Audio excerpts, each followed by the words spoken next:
उन्मत्त कैदी और पागल। लुई 18वें की वापसी के लगभग 1 वर्ष बाद कारागारों के महानिरीक्षक ने निरीक्षण यात्रा की। डांतेस ने अपनी कोठरी की गहराई से सारी तैयारियों की चरमराहट और घिसटने की आवाज़ें सुनी। ऊपर बहुत हलचल थी, पर नीचे यह शोर किसी भी कान के लिए असंवेदी होता, सिवाय उस कैदी के कान के, जो रात की निस्तब्धता में मकड़ी के जाले बुनने की ध्वनि या काल कोठरी की छत पर एक एक घंटे में इकट्ठा होकर टपकने वाली जलबूंद की नियमित गिरावट सुनने का अभ्यस्त हो गया था। उसने अनुमान लगाया कि जीवितों के संसार में कुछ असाधारण घटित हो रहा है। वह इतनी देर से कब्र में जी रहा था कि स्वयं को मृत मान लेना उसके लिए अनुचित न होता। वास्तव में निरीक्षक एक एक करके कक्षों, कोठरियों और काल कोठरियों का निरीक्षण कर रहा था। कई कैदियों से प्रश्न किए गए, वे जो अपने सौम्य स्वभाव या अपनी पूर्ण मूर्खता के कारण कारागार अधिकारियों की सद्भावना प्राप्त कर चुके थे। निरीक्षक ने उनसे पूछा कि उन्हें भोजन कैसा मिलता है और उनकी कोई मांग है या नहीं। उन्होंने सर्वसम्मति से उत्तर दिया कि भोजन घृणित है और वे अपनी स्वतंत्रता की मांग करते हैं। तब निरीक्षक ने पूछा कि क्या वे उससे और कुछ कहना चाहते हैं। उन्होंने सिर हिला दिया। स्वतंत्रता के अतिरिक्त कोई कैदी और क्या मांग सकता है? निरीक्षक मुस्कुराया, मुड़ा और अधीक्षक से बोला, मैं नहीं समझ पाता कि हमें ये निरर्थक दौरे करने को क्यों बाध्य किया जाता है। जब आपने एक कैदी को देख लिया तो 100 देख लिए। जब आपने एक कैदी को सुन लिया तो 1000 सुन लिए। हमेशा वही राग। भोजन बुरा है और हम निर्दोष हैं। क्या और भी कोई है? हाँ, अधीक्षक ने कहा, हमारे पास उन्मत्त या खतरनाक कैदी हैं जिन्हें हम काल कोठरियों में रखते हैं। अच्छा, गहन थकान के भाव से निरीक्षक ने कहा, तो काम पूरा ही कर लिया जाए। चलिए, काल कोठरियों में चलते हैं। एक क्षण, अधीक्षक ने कहा, कम से कम 2 आदमियों को साथ लेना चाहिए। कभी कभी कैदी सिर्फ इसलिए कि वे जीवन से ऊब चुके होते हैं और मृत्युदंड पाना चाहते हैं, व्यर्थ और हताश कृत्य कर बैठते हैं। आप ऐसे किसी प्रयास का शिकार हो सकते हैं, तो कुछ सावधानियां बरत लीजिए, निरीक्षक ने कहा। उन्होंने 2 सिपाहियों को बुलाया और एक ऐसी सीढ़ी से नीचे उतरने लगे जो इतनी दुर्गंधपूर्ण, इतनी गंदी और इतनी फफूंदी से भरी थी कि वहां से गुजरना एक साथ देखने की इंद्रिय को आहत करता, श्वास को बाधित करता और नासिका पर प्रहार करता था। ईश्वर के नाम पर यहां कौन रह सकता है? आधे रास्ते में रुककर निरीक्षक ने पूछा। सबसे खतरनाक षड्यंत्रकारी, अधीक्षक ने उत्तर दिया, जिसके विषय में हमें चेतावनी दी गई है कि वह किसी भी सीमा तक जा सकता है। वह अकेला है? हाँ। वह यहाँ कितने समय से है? लगभग 1 वर्ष से। क्या उसे आते ही इस काल कोठरी में डाल दिया गया था? नहीं, केवल तब जब उसने उस प्रहरी की हत्या करने का प्रयास किया जो उसे भोजन लाता था। उसने प्रहरी को मारने का प्रयास किया? यही जो दीपक पकड़े हुए है ना, आंतवान? अधीक्षक ने पूछा। वह मुझे मार ही डालना चाहता था, प्रहरी ने उत्तर दिया। अद्भुत! क्या वह पागल है? उससे भी बदतर, प्रहरी ने कहा, वह शैतान है। क्या आप चाहेंगे कि मैं उसके विरुद्ध कोई शिकायत दर्ज करूं? निरीक्षक ने पूछा। इसकी आवश्यकता नहीं, अधीक्षक ने कहा। उसे जितना दंड मिल सकता है, मिल रहा है। वैसे भी वह पहले ही पागलपन के करीब है और हमारे अवलोकन के अनुसार 1 वर्ष में पूरी तरह विक्षिप्त हो जाएगा। तो यह उसके लिए और भी अच्छा है, निरीक्षक ने कहा। जब वह पूरी तरह पागल हो जाएगा तो कम कष्ट सहेगा।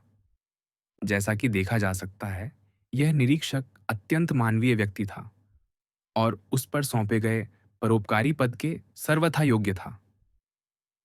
आप ठीक कहते हैं, अधीक्षक ने कहा। आपकी टिप्पणी से सिद्ध होता है कि आपने इस विषय पर बहुत विचार किया है। संयोग से इस काल कोठरी से अधिकतम 20 फीट की दूरी पर, जिस तक दूसरी सीढ़ी से पहुंचा जाता है, हमारे पास एक वृद्ध अब्बे है, इटली में किसी गुट का पूर्व नेता, जो 1811 से यहाँ है और जिसने 1813 के अंत तक अपनी बुद्धि खो दी। तब से वह शारीरिक रूप से पहचान में नहीं आता। पहले वह रोता था, अब हंसता है। पहले दुबला होता जा रहा था, अब मोटा हो रहा है। क्या आप इस कैदी के स्थान पर उसे देखना चाहेंगे? उसकी पागलपन मनोरंजक है, वह आपको उदास नहीं करेगा। मैं दोनों को देखूंगा, निरीक्षक ने उत्तर दिया। हमें अपने कार्य में ईमानदार होना चाहिए। यह उसका पहला निरीक्षण द्वारा था और वह अधिकारियों पर अच्छा प्रभाव डालना चाहता था। पहले यहीं चलिए, उसने जोड़ा। निस्संदेह, अधीक्षक ने कहा और प्रहरी को संकेत किया कि वह द्वार खोले। डांतेस कालकोठरी के एक कोने में दुबका हुआ था, जहां उसे उस पतली सी दिन की किरण का अवर्णनीय सुख मिलता था, जो एक संकीर्ण खिड़की की सलाखों से छनकर आती थी। भारी ताले की चरमराहट और जंग लगे किवाड़ के अपने कोटर में घूमने की चीख सुनकर उसने ऊपर देखा। दो मशालधारी प्रहरियों के प्रकाश में खड़े उस अजनबी को देखकर, जिसे अधीक्षक टोपी हाथ में लिए संबोधित कर रहा था, और साथ में दो सिपाहियों को देखकर डांतेस ने समझ लिया कि क्या हो रहा है। अंततः किसी उच्च अधिकारी से निवेदन करने का अवसर देखकर वह हाथ जोड़कर आगे कूद पड़ा। सिपाहियों ने तुरंत अपनी संगीनें आड़ी कर दीं, यह समझकर कि कैदी किसी बुरे उद्देश्य से निरीक्षक की ओर झपटा है। स्वयं निरीक्षक भी एक कदम पीछे हट गया। डांतेस ने समझ लिया कि उसे खतरनाक व्यक्ति के रूप में चित्रित किया गया है। उसने अत्यंत दयालुता और विनय प्रकट करने वाला भाव अपनाया और एक प्रकार की भक्तिपूर्ण वाक प्रवृत्ति के साथ बोला, जिसने सबको चकित कर दिया, ताकि वह अपने आगंतुक के हृदय को स्पर्श कर सके। निरीक्षक ने डांतेस की बात अंत तक सुनी, फिर अधीक्षक की ओर मुड़कर धीमे स्वर में कहा, इसके भीतर धार्मिक प्रवृत्ति के बीज हैं। वह पहले ही अधिक उदार भावनाओं की ओर झुक रहा है। देखिए, भय ने उस पर प्रभाव डाला है। वह संगीनों से पीछे हटा, जबकि पागल किसी बात से नहीं हिचकता। इस विषय पर मैंने शारांतों में कुछ रोचक अनुसंधान किए हैं। फिर कैदी की ओर लौटकर उसने कहा, संक्षेप में बताओ, तुम क्या चाहते हो? मैं यह जानना चाहता हूं कि मैंने कौन सा अपराध किया है। मैं अपने मामले में न्यायाधीश नियुक्त किए जाने और मुकदमा चलाए जाने की मांग करता हूं। अंततः यदि मैं दोषी हूं तो मुझे गोली मार दी जाए, और यदि मैं निर्दोष हूं तो मुझे मुक्त किया जाए। क्या तुम्हें ठीक से भोजन मिलता है? निरीक्षक ने पूछा। हाँ, मुझे लगता है। मुझे नहीं पता। यह बहुत महत्वपूर्ण नहीं है। जो महत्वपूर्ण है, न केवल मेरे लिए, एक दयनीय कैदी के लिए, बल्कि उन सभी अधिकारियों के लिए जो न्याय का प्रशासन करते हैं, और उस राजा के लिए जो हम पर शासन करता है, वह यह है कि कोई निर्दोष व्यक्ति किसी घृणित निंदा का शिकार न बने और सलाखों के पीछे मरते हुए अपने उत्पीड़कों को कोसता न रहे। आज तुम बहुत विनीत हो, अधीक्षक ने कहा। तुम सदा ऐसे नहीं थे। जिस दिन तुमने अपने प्रहरी की जान लेने का प्रयास किया था, तब तुम बिल्कुल भिन्न ढंग से बोलते थे। यह सत्य है, डांतेस ने कहा, और मैं विनम्रतापूर्वक उस व्यक्ति से क्षमा मांगता हूं जो सदा मेरे प्रति दयालु रहा है। पर आप क्या अपेक्षा करते हैं? मैं उन्मत्त था, उग्र था। अब नहीं। नहीं, कैद ने मुझे झुका दिया है, तोड़ दिया है, ध्वस्त कर दिया है। मैं यहां बहुत समय से हूं। बहुत समय। तुम्हें कब गिरफ्तार किया गया? निरीक्षक ने पूछा। 28 फरवरी 1815 को दोपहर के 2 बजे। निरीक्षक ने गणना की। आज 30 जुलाई 1816 है। तो तुम क्या कहते हो? तुम केवल 17 महीने से कैदी हो। केवल 17 महीने? डांतिस ने दोहराया। ओह, आप नहीं जानते कि कारागार में 17 महीने क्या होते हैं?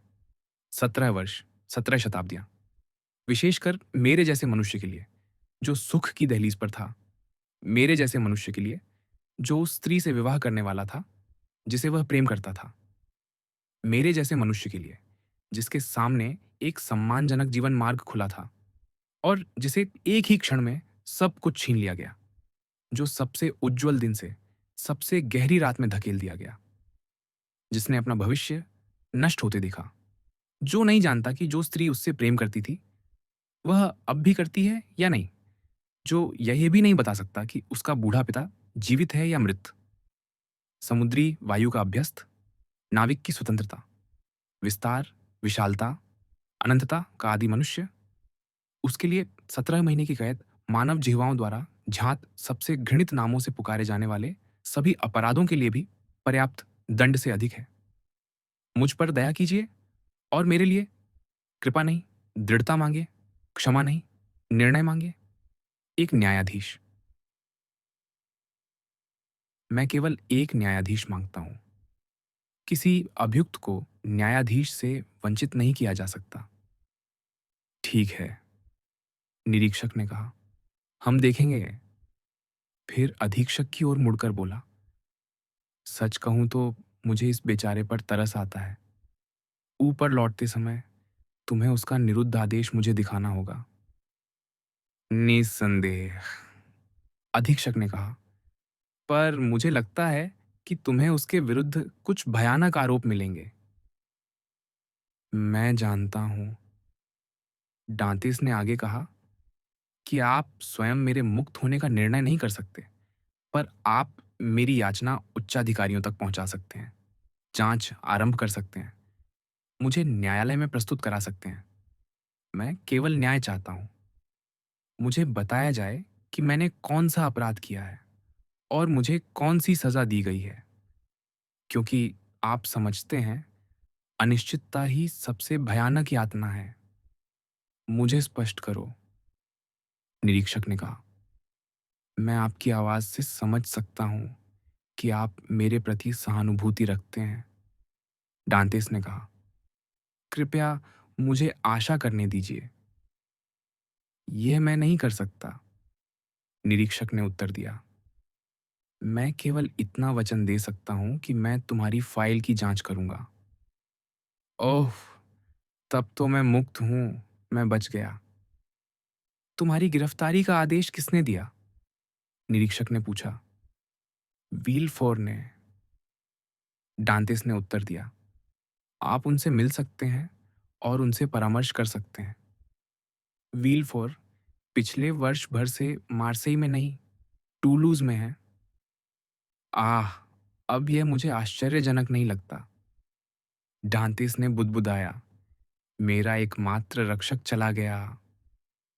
क्या व्हीलफोर के पास तुमसे घृणा करने का कोई कारण था? निरीक्षक ने पूछा। कदापि नहीं। वह मेरे प्रति सद्भावनापूर्ण थे।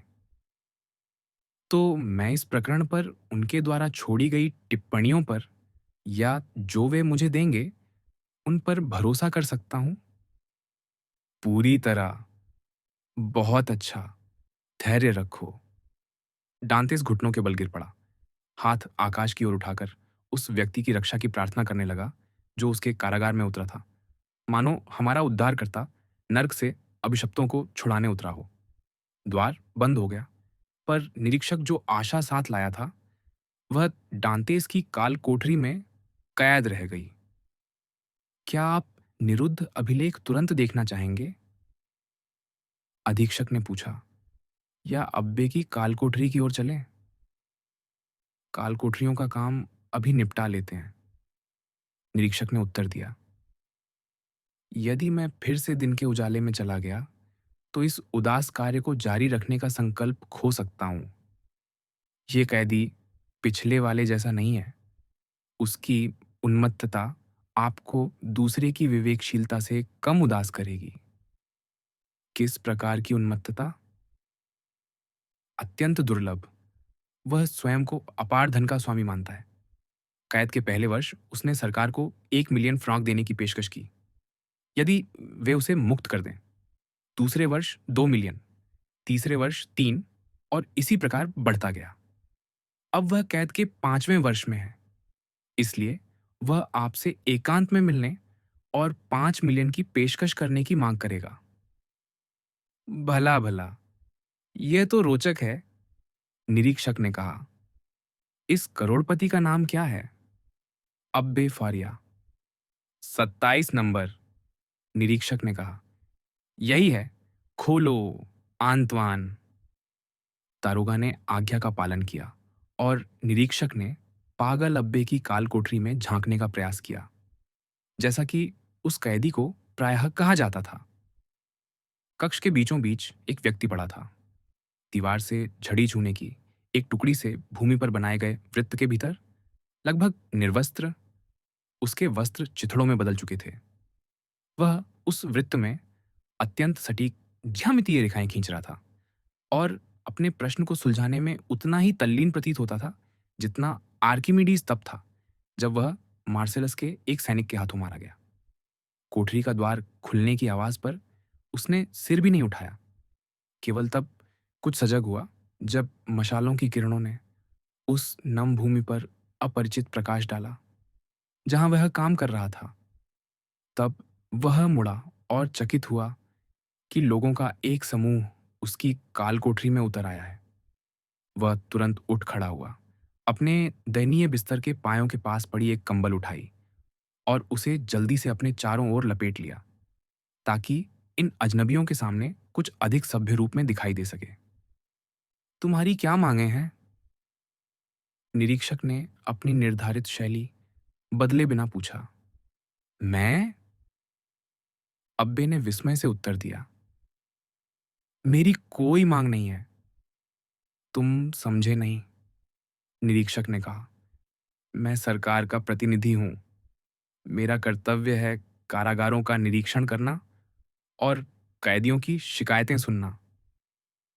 आह, तब तो बात और है, अब्बे ने उत्साह से कहा।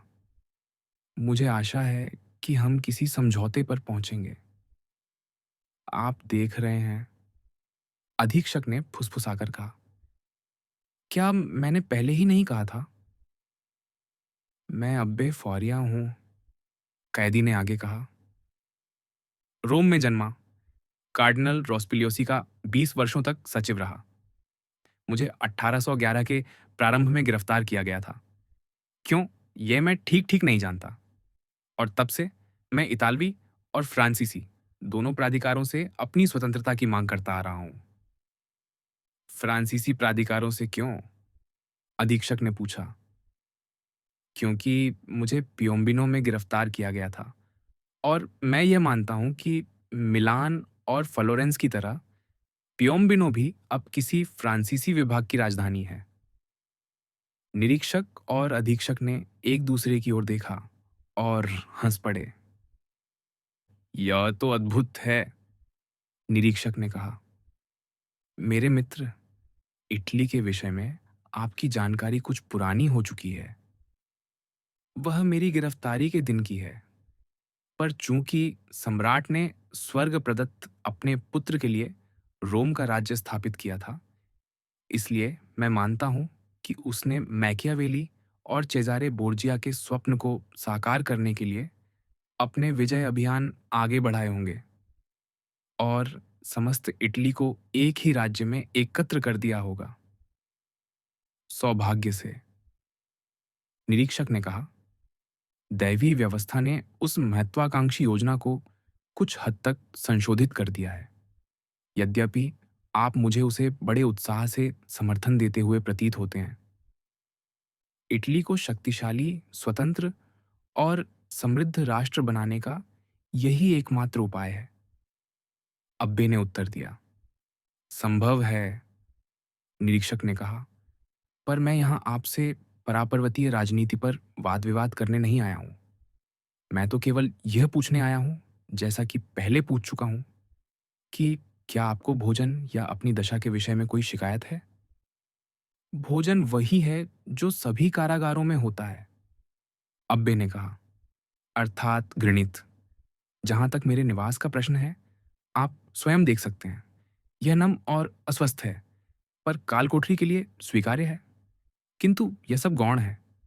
मेरे पास सरकार को बताने के लिए अत्यंत महत्वपूर्ण और अत्यावश्यक बात है। अब यह आ ही गया, अधीक्षक ने निरीक्षक के कान में कहा। इसीलिए, अब्बे ने आगे कहा, आपको देखकर मुझे प्रसन्नता हुई है। यद्यपि आपने मुझे एक अत्यंत महत्वपूर्ण गणना के मध्य में बाधित किया है, जो यदि सफल होती, तो न्यूटन की प्रणाली को परिवर्तित कर सकती थी। क्या आप मुझे एकांत में मिलने की कृपा करेंगे? देखा, अधीक्षक ने कहा, मैंने क्या कहा था? तुम जानते हो अपने आदमी को, निरीक्षक ने मुस्कुराते हुए उत्तर दिया। फिर फौरिया की ओर मुड़कर बोला, जो तुम मांगते हो वह असंभव है। फिर भी, अब्बे ने आग्रह किया, यदि बात सरकार को एक विशाल धनराशि मिलने की हो, उदाहरण के लिए 5 मिलियन फ्रॉक की। अरे अरे, निरीक्षक ने अधीक्षक की ओर मुड़कर कहा, तुमने तो राशि तक का अनुमान लगा लिया। एक क्षण, अब्बे ने कहा, यह देखकर कि निरीक्षक द्वार की ओर बढ़ रहा है।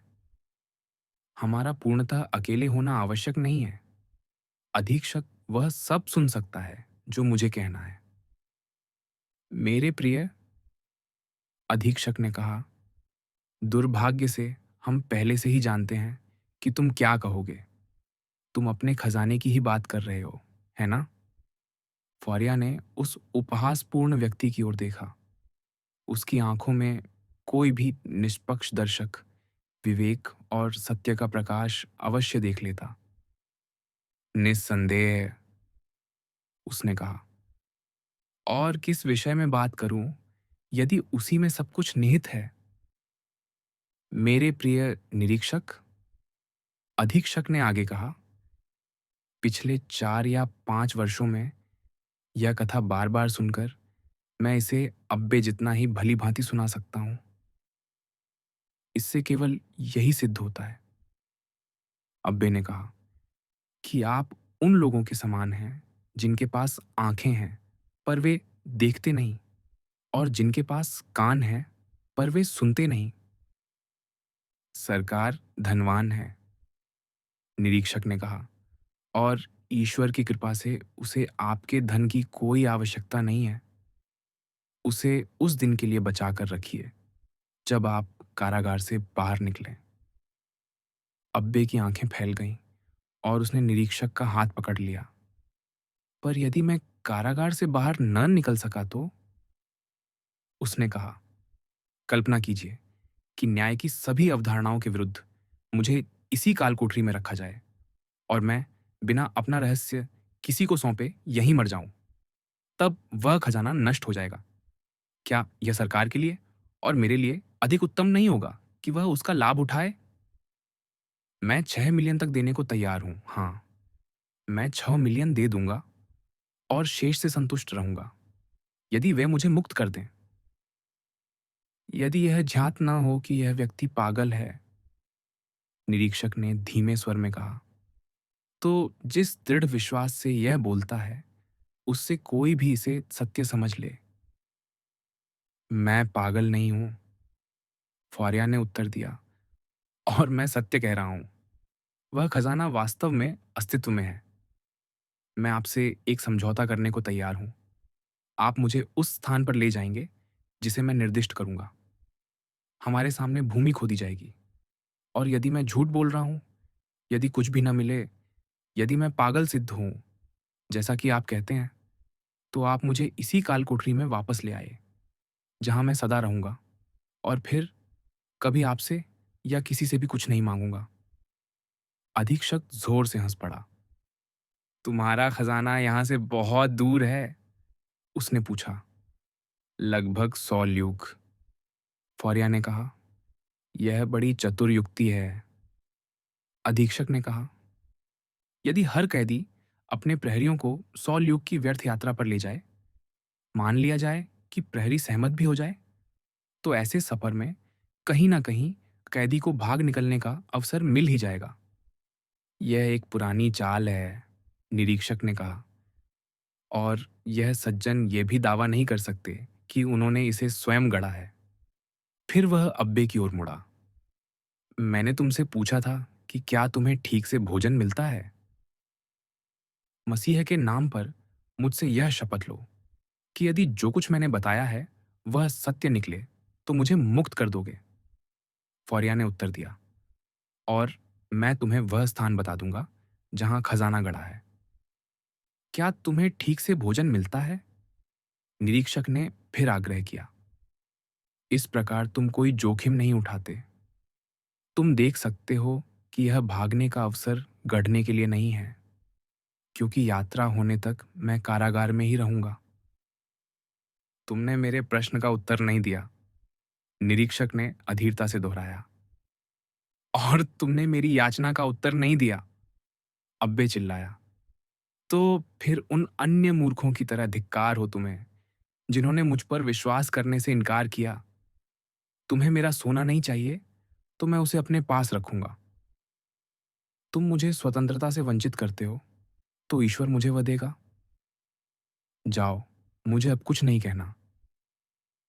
ये कहते हुए उसने अपना कंबल झटक दिया, छूने का टुकड़ा उठाया और फिर अपने वृत्त के मध्य बैठ गया, जहां वह फिर से अपनी रेखाओं और गणनाओं में लग गया। वह क्या कर रहा है? द्वार पर खड़े होकर निरीक्षक ने पूछा। अपने खजाने की गिनती, अधीक्षक ने उत्तर दिया। इस व्यंग्यपूर्ण टिप्पणी के प्रत्युत्तर में फारिया ने सर्वोच्च तिरस्कार से भरी दृष्टि डाली। वे बाहर चले गए और दारोगा ने उनके पीछे द्वार बंद कर दिया। शायद उसके पास सचमुच कुछ खजाना रहा हो, सीढ़ियां चढ़ते हुए निरीक्षक ने कहा। या उसने उसका सपना देखा हो, अधीक्षक ने उत्तर दिया, और अगली सुबह पागल होकर जागा हो। निस्संदेह, भ्रष्ट की सहजता के साथ निरीक्षक ने टिप्पणी की। यदि वह वास्तव में धनी होता तो कारागार में न होता। अब्बे फारिया के लिए यही इस प्रसंग का अंत था। वह कैदी ही रहा, और निरीक्षक की यात्रा के बाद एक मनोरंजक मूर्ख के रूप में उसकी ख्याति पहले से कहीं अधिक हो गई। वे महान खजाना खोजी कैलिगुला और नीरो अप्राप्य की खोज में लगे हुए उस दरिद्र मनुष्य की बात सुनते और उसे वह अवसर देते जिसकी वह कामना करता था, वह अवकाश जिसे वह इतना मूल्यवान मानता था, और वह स्वतंत्रता जिसके लिए वह इतनी बड़ी कीमत चुकाने को तैयार था। पर आज के राजा संभावना की सीमाओं में बंधे हुए अब इच्छा शक्ति की वह दृष्टता नहीं रखते। वे उन कानों से डरते हैं जो उनके आदेश सुनते हैं, और उन आंखों से जो उनके हर कृत्य को देखती है। उनमें अपने दैवी अस्तित्व की श्रेष्ठता का कोई बोध नहीं रह गया है। वे केवल मुकुट धारण करने वाले मनुष्य हैं और कुछ नहीं। एक समय वे स्वयं को, या कम से कम ऐसा दावा, बृहस्पति के पुत्र मानते थे, और उनके आचरण में किसी न किसी प्रकार उनके पिता देवता की छाया पड़ती थी। बादलों के परे क्या घटता है उस पर नियंत्रण इतना सहज नहीं। पर आजकल राजा सहज ही पहुंच में है, और जैसे निरंकुश शासन प्रायः कारागार और यातना के प्रभावों को दिन के उजाले में दिखाने से कतराते रहे हैं। जैसे जांच न्यायालय का कोई पीड़ित टूटे हुए अस्थि पंजर और बहते घावों के साथ बाहर आता हुआ बहुत कम देखा गया है, वैसे ही उन्माद, जो नैतिक यातना के परिणाम स्वरूप कालकोठरियों की कीच में जन्मा एक फोड़ा है, प्रायः अपने जन्म स्थान में ही सावधानी से छिपा रहता है। या यदि बाहर आता भी है तो केवल इसलिए कि किसी अंधे अस्पताल में फिर से दफन कर दिया जाए, जहां के चिकित्सक उस थके हुए दारोगा द्वारा सौंपे गए उस निराकार ध्वंस में न तो मनुष्य को पहचानते हैं, न उसके विचारों को। अब बे फारिया कारागार में पागल हो गया था और उसी पागलपन के कारण अनंतकालीन निरुद्धता का दंड उसे मिला। डांतेस के विषय में निरीक्षक अपने वचन का पक्का निकला। अधीक्षक की आवाज में लौटकर उसने निरुद्ध आदेश दिखाने को कहा। कैदी के संबंध में लिखी टिप्पणी इस प्रकार थी: एडमोन डांतेस, कट्टर बोनापार्ती, एल्बा से वापसी में सक्रिय भूमिका, एकांत निरुद्धता में रखा जाए, अत्यंत कड़ी निगरानी के अधीन। यह टिप्पणी शेष आदेश से भिन्न हस्तलेख और स्याही में थी, जिससे स्पष्ट था कि इसे डांतेस के कारावास के बाद जोड़ा गया था। आरोप इतने विशिष्ट थे कि किसी चर्चा की गुंजाइश न थी। इसीलिए उन शब्दों के ऊपर जिन्हें कोष्ठकों में रखा गया था, निरीक्षक ने लिखा, कोई कार्रवाई नहीं। ये भेंट एक अर्थ में डांतेस को पुनर्जीवित कर गई। कारागार में आने के बाद से वह दिनों की गिनती भूल गया था, पर निरीक्षक ने उसे एक नई तिथि दी थी जिसे वह भूला नहीं। पीछे अपनी छत से गिरे चूने के एक टुकड़े से उसने दीवार पर लिखा, 30 जुलाई 1816। उस समय से वह प्रतिदिन एक निशान लगाता रहा ताकि समय के प्रवाह को खो न दे। दिन बीतते गए, फिर सप्ताह, फिर महीने। डांतेस प्रतीक्षा करता रहा। उसने पहले अपनी रिहाई के लिए 15 दिन की सीमा तय की थी। यदि निरीक्षक ने उस विषय में उतनी ही चिंता दिखाई होती जितनी उसने प्रकट की थी, तो 15 दिन पर्याप्त होने चाहिए थे। जब वह अवधि समाप्त हो गई, तो उसने माना कि यह सोचना ही हास्यास्पद था कि निरीक्षक पेरिस लौटने से पहले उसका मामला उठाएगा। चूंकि निरीक्षण यात्रा के अंत तक, जो 1-2 महीने चल सकती थी, वह पेरिस नहीं लौट सकता था, इसलिए उसने 15 दिन के स्थान पर 3 महीने अपने लिए निर्धारित किए।